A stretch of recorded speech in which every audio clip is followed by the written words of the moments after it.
یہ ممکن نہیں ہے، کیونکہ اللہ تعالیٰ صاف صاف کہہ رہے ہیں کہ جو ایک دفعہ جھوٹ بولتا ہے میں اس کی طرف دیکھتا بھی نہیں، آپ دعائیں کیسے سنیں گے اور کیسے آپ کی دعاؤں کو قبول کریں گے؟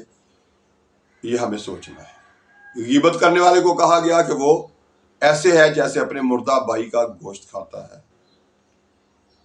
اب ہمارا مذہب جو ہے وہ تو ہمیں ہر وقت صاف ستھرا رہنے، صاف ستھری چیزیں کھانے کو کہہ رہا ہے، لیکن ہم اپنے مردہ بھائی کا گوشت کھا رہے ہیں اور اس کے بعد پھر دعائیں مانگ رہے ہیں، تو پھر توقع بھی رکھ رہے ہیں کہ اللہ تعالیٰ ہماری دعائیں قبول کرے گا۔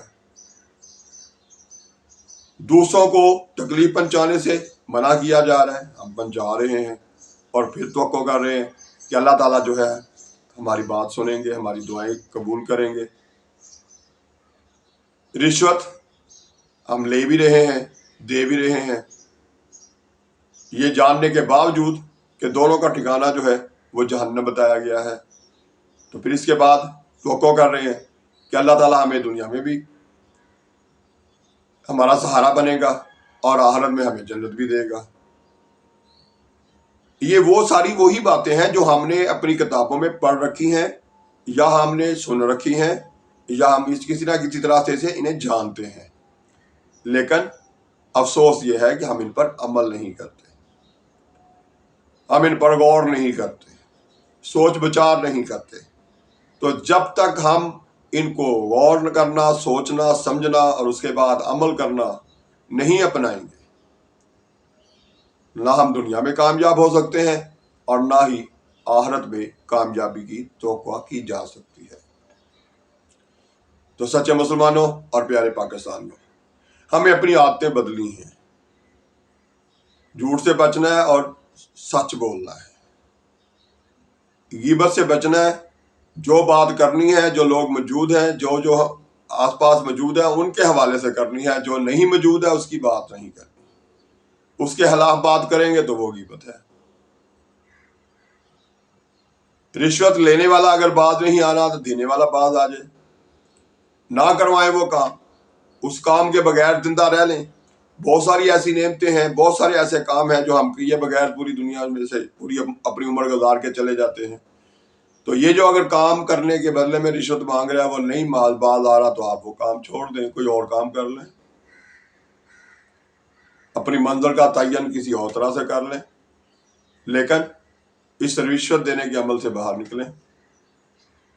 اس طرح سے لینے والے کو بھی شرم آنی چاہیے کہ وہ بھی مسلمان ہے، وہ بھی حضرت محمد مصطفیٰ صلی اللہ علیہ وآلہ وسلم کو اپنا نبی مانتا ہے، وہ بھی اللہ تعالیٰ کو اس طرح سے مانتا ہے کہ وہ ہر جگہ حاضر و ناظر ہے، ہر جگہ وہ دیکھ رہا ہے، لیکن اس کے باوجود وہ رشوت لیتے ہوئے سے کیوں شرم نہیں آ رہی؟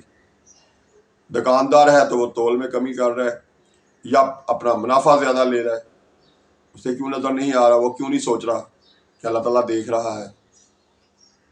تو یہ وہ خامیاں ہیں جو ہم نے اپنا لی ہوئی ہیں، جو ہمیں نہیں اپنانی چاہیے۔ تو جلد از جلد ان سے نکلنا ہے۔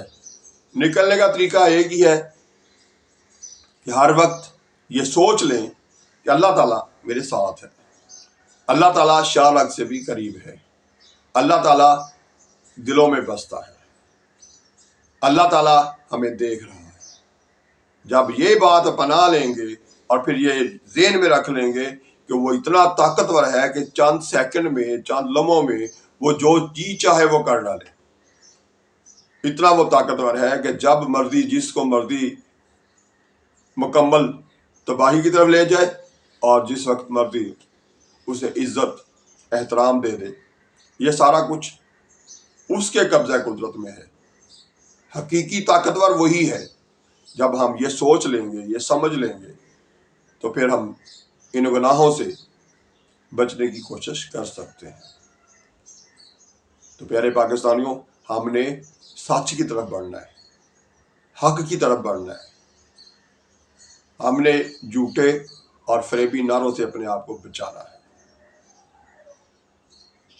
تو آج کے بعد پوری کوشش کریں گے 5 وقت کی نماز بھی پڑھیں، سچ بھی بولیں، دوسروں کے ساتھ اچھا سلوک بھی کریں، اپنے آپ کو برائیوں سے بچائیں اور اچھائیوں کی طرف بڑھائیں۔ زندگی میں کم از کم ایک پھلدار پودا ضرور لگائیں۔ زندگی میں کوشش کریں، زیادہ سے زیادہ انسانوں کو خوش کرنے کی کوشش کریں، ان کو تکلیف پہنچانے سے باز رہیں۔ تو یہی زندگی ہے، یہی ہماری دنیا و آخرت کی کامیابی ہے۔ اللہ تعالیٰ ہم سب کو توفیق دے کہ ہم صرف زبانی جمع خرچ کے بجائے عمل کر کے حالات کو بدلیں، اپنی زندگی کو بہتر کریں، تاکہ آنے والے کل کی آخرت کی زندگی جو ہے اس میں ہمیں اللہ تعالیٰ آسانیاں دے، یعنی جنت الفردوس میں جگہ عطا فرمائے۔ یہی ہماری کامیابی ہے کہ ہمارا رب اور ہمارے پیارے نبی حضرت محمد صلی اللہ علیہ وآلہ وسلم ہم سے خوش ہو جائے۔ ویڈیو تک کے لیے اللہ حافظ۔ پاکستان زندہ باد۔